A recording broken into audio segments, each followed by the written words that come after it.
What's up, y'all? Sparta here. For this video, I want to do a comparison between the LG tone-free FN7 and the Sony WF-10XM4s. I'm not going to say the 1000, that's just too long. So, yeah, let's get into this here. Both of these, I feel, are very good options. I will say that indeed. But there are very good options for two different kinds of people. I feel two different kinds of people who like different types of sound that come out of their earbuds, that want a certain amount of capabilities that come out of their earbuds as well. Both of these cover the basics. Both have ANC. Both have an ambient mode. Both are true wireless, obviously. Both have wireless charging. Both have SBC and AAC. This has LDAC. This has a much better amount of battery life on the earbuds. Almost double, in fact, compared to these, which can get up to 7 hours. This can get up to 12.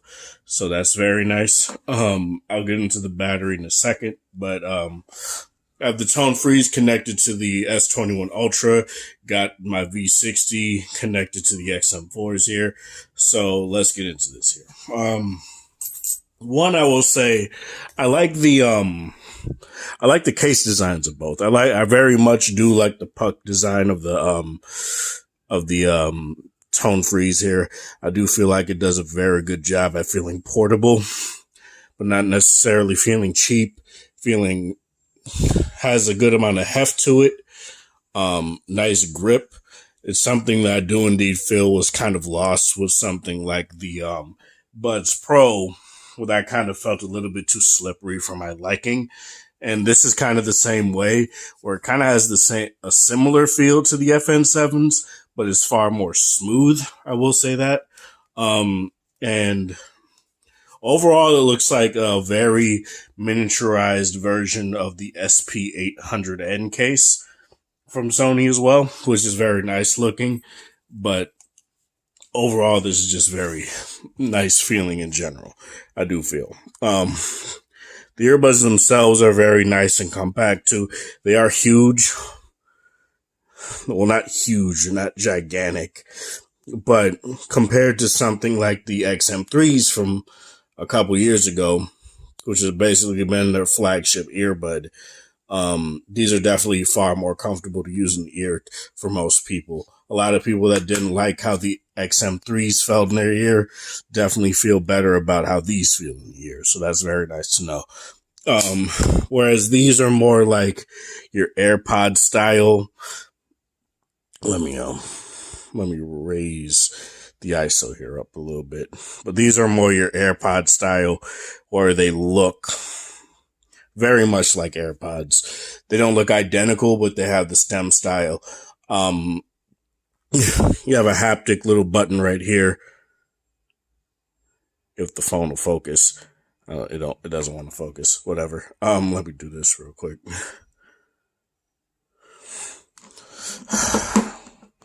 It's probably because the screens on the phones are kind of messing with it. Whatever. Oh, there it goes. Got a little haptic button right there, works very well. On the FN4s, it was just like pretty much the same part of the earbud that you had to tap, but it was very hard to get at times. So it's very much better to have this little haptic button here. And able to activate these, all you got to do is open the case. Both of these have Google Fast Pairing, so that's nice. And able to turn these on, you do have to remove them from the case. I do prefer that, honestly, because sometimes there are times when these cases may end up opening in your pocket. So it is nice to have the option to just basically just have them be removed and able to turn on and connect to your phone. So I much prefer that. But nonetheless, both of these connect pretty fast. Don't really have any sort of issue with that. Both of these have apps. I'll get into that here real quick. Go to the Sony app real quick. Let me go to the LG app real quick. And let me also do this. you're not really going to be able to see it. So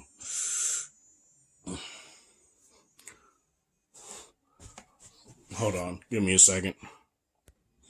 Okay, so hopefully that helps a little bit. But as you guys can see here in the app, all you got to do for the tone freeze is open it. It'll take a little bit. I did just disconnect these from my V60, so there you go there. And on here, like I said, you do have to take them out of the case, and eventually it'll connect.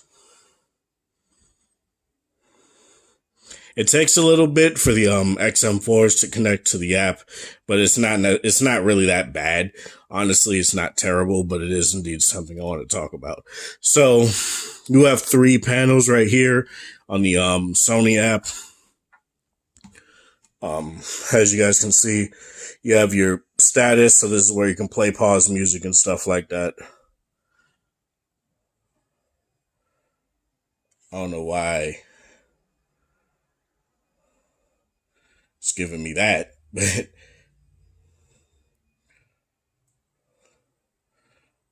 the weird thing about like Apple Music, the widget's very iffy. So I guess I'll just play Discombobulated for my playlist here. But as you guys can see here, it's right there. No problems. You could play, pause it from here.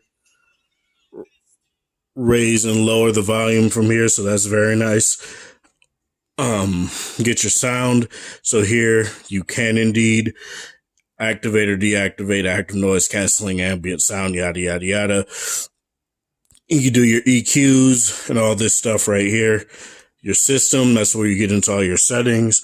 So you do your play, pause and all that stuff. You could show what is connected to what. On my left, I have it so that it connects to, or so that it does the playback control, whereas I have the ambient sound control on the right. That's not what it was initially. I did have, when by default it has it where the ambient sound control is on the left, whereas the playback's on the right. I switched it because for work I mainly use my left side, so it's just going to be something that's overall better for me personally. You have it to where you can automatically update and download the software, so that's very nice. Every time after a while you boot up on the Tone Freeze, the app, it will indeed check for an update right there too. So it does do that. So that's nice. Yeah, you can also choose right here to turn off, to have it do ambient sound, noise canceling, and just turn off either altogether. When you just have one in your ear, ambient mode or noise canceling just can't be activated on either of them. So that's very nice. One thing I do wish Sony did allow you to do is have more granular control over what you want each earbud to control. I do feel like that's what the Tone Freeze do a little bit better. I'll show you guys here. So as you guys can see, it gives you a breakdown of what each control does. Then a mini user manual right here in the app. So that's really nice. You get your, your sound equalizer settings here, and you get 2 custom modes. You do get more modes on the Sony app. You get your noise canceling, turn off, or ambient sound. You get your volume control right here in the app as well.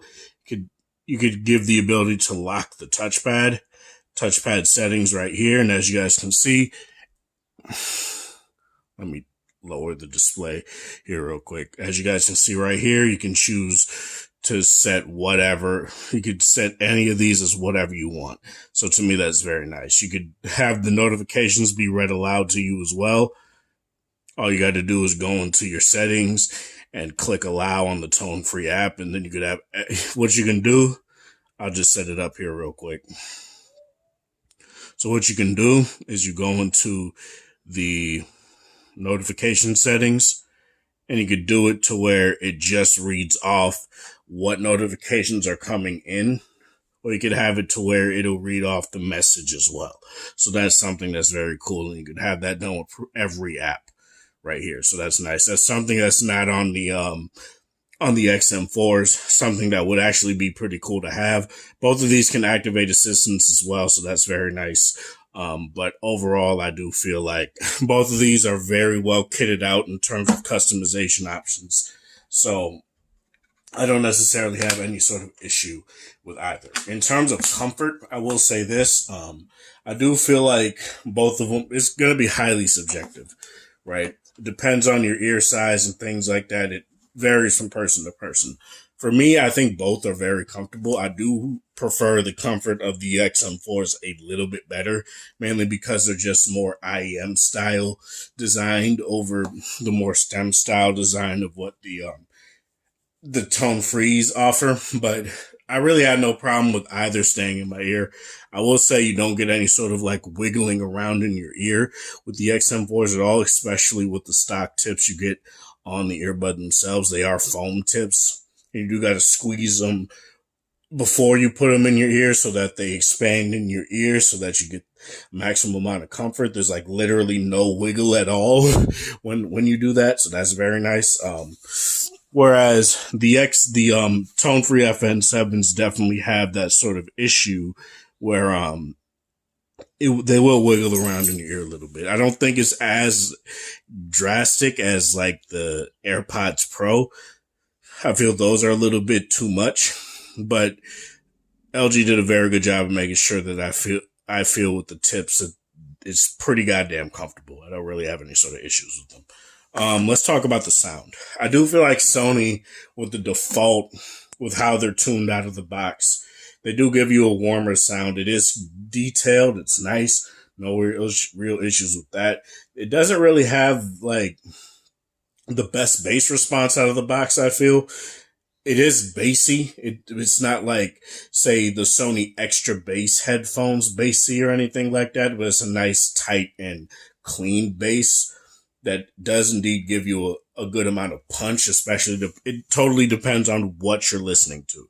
So say you're listening to like some Dirty South rap or something like that, where you're listening to UGK or Big Crit or those kind of artists, you do indeed get a good amount of punch when it comes to your bass. But it's not going to give you a deep subwoofer bass like you would get on, say, something like the Galaxy Buds Pro. I do feel like the Buds Pro are definitely better for that. But these are indeed detailed, I feel. They do have a good amount of it. LDAC definitely does help with that. And they just sound very nice. I will say that. I don't really have any sort of issues with distortion. I do feel like even though they're definitely closed in, they do a good job at giving you some sort of feeling of a wider soundstage. It's not necessarily like the Buds Pro where those literally have they literally have a vent for that to happen on the side of the earbuds so that you feel like you have a more open soundstage with those. It doesn't have that by any means, but it does not feel completely closed in or claustrophobic when it comes to the XM4s. I feel like with the tone freeze, the FN7s in particular, if you're coming from the FN4s and go up to the FN7s, I do feel like LG did a very good job at making sure that you get a very good amount of bass with these. It's very hard to talk about because if you didn't have the FN4s, they were pretty much flat. They were pretty much flat and clean. You didn't really get that much amount of bass unless you EQ'd them to a point to where you could get a good amount of bass. But the FN7s, you don't need that. And especially when you put the bass boost option on these, Jesus, man. When I first did that, it was crazy. But overall, I do feel like the tone freeze, they're clear, they're clean. I don't really have any sort of issue with that. The bass response is very nice. It does do a good job at separating sounds and not making sounds sound like certain, like intricate sounds sound muddy and get lost in the background to say bass or anything like that. But overall, I do feel like LG, with these being tuned by Meridian as well, they do a very good job at giving you a clean sound. These are good podcasting earbuds. I haven't really tested these out that much for that, but for my full review, I will indeed detail that. I do feel with the battery life and overall how clean vocals sound on these, they will be, but we'll see. Both of these have IPX4 as well, so that's nice. It's not like IPX7, like what you would get on the Buds Pro, but for my kind of workflow, for what I do for work and things like that, it's totally fine. I'm not sitting here. It's not like I'm in Seattle or someplace where it's constantly raining. So it's not like it's that big of a deal for me to have like IPX7. And I'm not like, I'm not doing anything that I'm like constantly in a wet area. So it's totally fine. Minor amount of sweat and things like that will be totally fine. Not minor, it's sweat is totally fine with either of these. I've sweated heavily in the tone-free FN7s, no issues with those at all. And IPX4 is totally fine with that. Both of these have fast charge features as well. Both of these, a 5-minute charge will give you an hour worth of playtime, so that's very nice. Both of these have wireless charging, so you don't have to worry about that either. But yeah, I don't necessarily have one that I like over the other here. It's not. Oh, wait. Let's talk about things like the ANC and things like that. Active noise cancellation is definitely better on the XM4s. I feel like what LG did very well when it came to the FN7 ANC is that they did very well to make it either be slightly better or match the AirPods Pro's ANC. So that's very nice. I do feel like LG does a little bit better when there's like fans going off. I do feel like that's a little bit better than it is on here. But overall, every other kind of noise, the XM4s just do a drastically better job at cutting out noise. Like, I will not lie and say that. And I do feel like the ambient mode is definitely better on the XM4s too. The tone freeze is not terrible. I do feel like it matches the AirPods Pro a little bit more there. But yeah, I do feel like Sony just did a very good job with these earbuds in terms of their chip and how well they've tuned the ANC and the ambient mode. It's just very nice. I don't really call much on my earbuds, but when I did take calls on my Sonys, I had no problems with people being able to hear me. Same with the FN7s. When I did take calls with the FN7s, my girlfriend did say that it sounded like I was just on a loudspeaker. So I guess that's good. But overall, I do feel like both of these are very good options. It just is more pick your poison. These are, let me check the price. The Sonys are damn near $300. So, that's ultimately going to depend on what you want. But let me check LG Tone Free FN7. You can get the FN7s for $160. So, as you guys can see here on Amazon, you can get them for $160 right here. So that, to me, that's a steal. Like, that means they're cheaper than the Buds Pro. They're cheaper than the Buds Pro. They're cheaper than the AirPods Pro. They're definitely cheaper than the XM4s here. So I do feel like you just get a bang for your buck. You get very good ANC. You get a good ambient mode. You get very good sound. I feel like LG just did a very good job here with making sure that you just get the ultimate bang for your buck when it comes to the FN7s.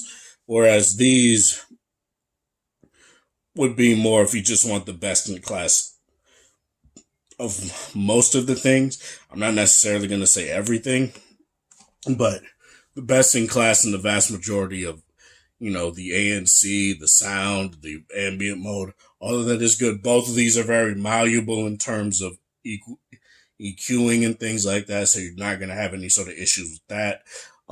It ultimately depends on whether or not you like the stem style or the more IEM style earbud.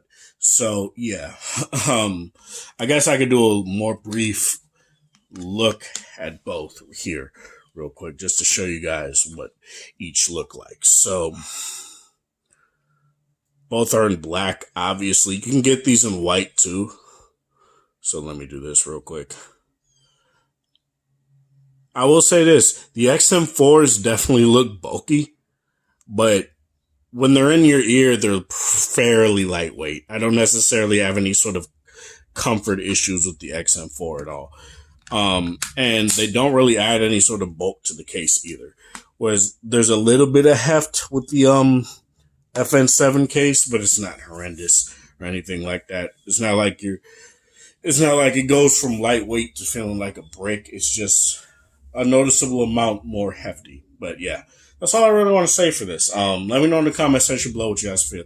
This is Sparta. Thank you guys for watching. Thanks for support. Hope you guys have a wonderful Thursday, whatever time of day it is in your area. Have a good one.